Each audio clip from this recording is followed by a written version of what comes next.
Синоќа во собраниската сала на општина Прилеп се одржа средба со граѓани.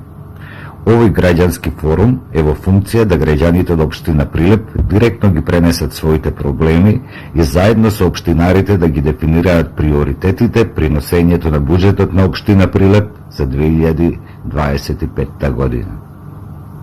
На средбата, градоначалникот заедно со раководителите на општината и директорите на јавните предпријатија водеа дискусија, слушајќи предлози од граѓаните. Населбата што веднаш тука зад градска кафеа. Моето прашање е зошто таму и покрај искористувањето на граѓаните и покрај нистото на целата населба, тоа е една куќа, се спроведува лошо урбанистичко решение со градење на нешто што се река пратна гаража. Значи, разговараме со повеќе категории на групи, се разбира, на наши сограѓани. Тука имате представници од чаршијата, представници од уџанџиите, представници од нашите сограѓани кои што живеат во блокот, односно во зидот, градскиот зид на зградите кои што излегуваат во првиот ред на булевар. Значи, сите имаат собственост автомобили. И сите имаат потреба од паркирање. Јас не ја омаловажувам, односно не ја придавам помала важност и на категоријата на незадоволни наши сограѓани, кои што на тоа место замислуваат да има парк детски или нешто таква категорија, но најодговорно тврдам дека идејата не е на локалната самоуправа, разговараме за да се најде решение. Еден од читовите е јавна анкета. На јавната анкета сите заинтересирани се повикани за да додадат своето мислење за следување на одредени простори.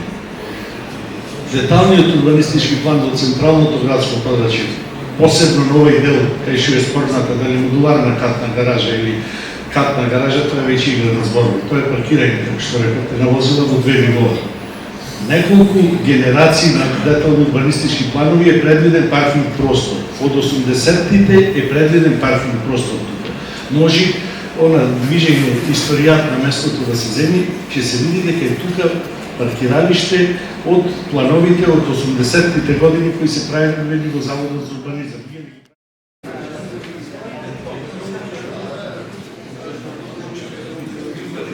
Председател на Сдруженијето на решители за Одрамница и поранешен председник на заедница 302. Кратко, во однос на улица 302, дали е предвидено да се продолжи со бекапинирање на тротоарите домове. За пофрла беше поставија регати полицајци, за пофрла беше поставија способување по улиците ова што е соларно. Али со дека тоа точка дека може да се проложи едно и да се регулира, ако може со блаже со возила на што е хаварисани под измазравање. Чува и заштитник на патиштата во таа населба и во било која друга населба од самите граѓани, сограѓани. Јас можам одговорно и потврдно да ви кажам колку пати се обидовме и да ги чистиме тие диви депонии, да го коригираме патот, значи пуштивме и машина, колку што можело да се изведи, да се прилагоди, но верувајте, за секоја злоупотреба, не зборувам од типот на загадување, не зборувам од типот, како што рече господинот, палење и загадување на воздухот, ние алармираме со секој изгубување на единицата, на противпожарната единица на терен, му е наредено да излези и полиција, да ги, ако ги види и да регистрира кои се палачи, да речем, на кабли, на сите тие, кои што еднаш неделно, обавезно мислам дека се опожарува повторно. И знаете и вие, летово беше причина за еден од големите пожари кои што се префрли према Маркови кули и замина на кај Дрескавец.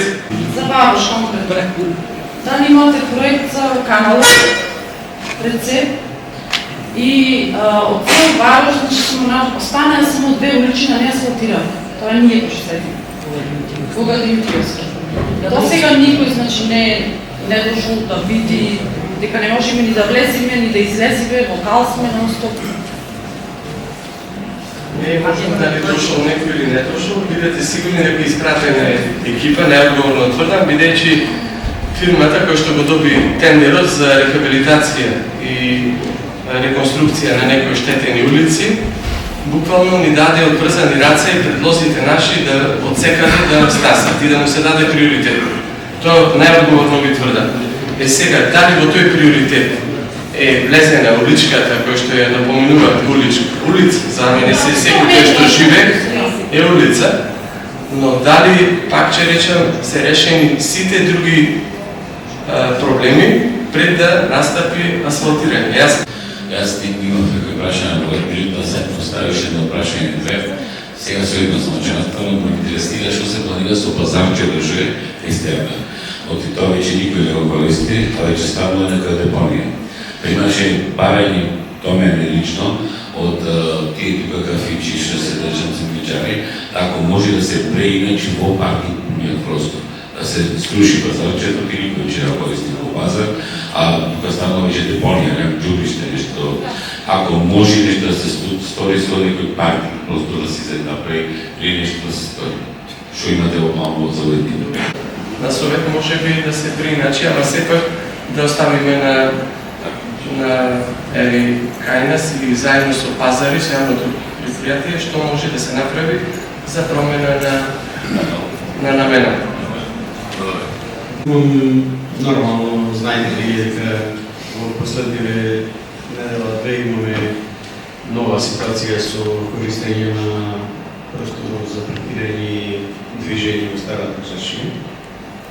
Тие нови услови што почнаа да важат, предизвикува големи тензии и денес имаме исто таква една тензија. Значи, за мене е тоа небитно. Битно е да се направи ред. Во тој неред да се направи ред. И мислам дека има решение, само битно е дали ние имаме сакаме да направиме ред. Мојот предлог и до вас како градоначалник и до советниците на Антина Прилеп и до вашите стручници работници е да се комплетно дигитализира тој дел. Значи, тие двете рампи да се комплетно дигитализира, со тоа што ќе се означат 20 или 30 тие паркинг места таму. И 20 минути, да речем, или пола сат, колку е доволно, не знам, ја немам представа и немам работено со достава на роба и со тие работи. На сите овие што се доставувачи, што ида, пошто 90% не може да го планира времето кога ќе пристигне во Прилеп, ќе му се возможи, да речеме, 20 минути или пола сат да влеза и бесплатно да ја достава роба. Да, точно е, два пати ме побаравте денеска, Скопје бев одсутен службено, но тоа не ме помилува да не можам да исконтактирам. Не сте во тек, веројатно дека јас во последнава недела 3 пати имам разговарано со дојчанџиите, беа дојдени кај мене. Тука има представник еден од заинтересираните, значи најтранспарентно е разговарано, семени се во обзир сите предлози, да, дури јас лично се јавив до нашето МВР за да тензијата се смири, бидејќи кога е напната атмосферата, секој само својот став го произнесува и ништо друго барањата. Значи имав разбирање, се договоривме во четврток да имаме состанок повторно сите. Не знам дали стаса информацијата, закажане не е среда, во четврток. Затоа сакам да ви информирам дека за сите овие детали се размислува, се планира заеднички да се најде одговор. На крајот на седницата, од страна на општинарите е ветено дека секој предлог ќе биде внимателно разгледан, за да се задоволат потребите на граѓаните со конкретни решенија.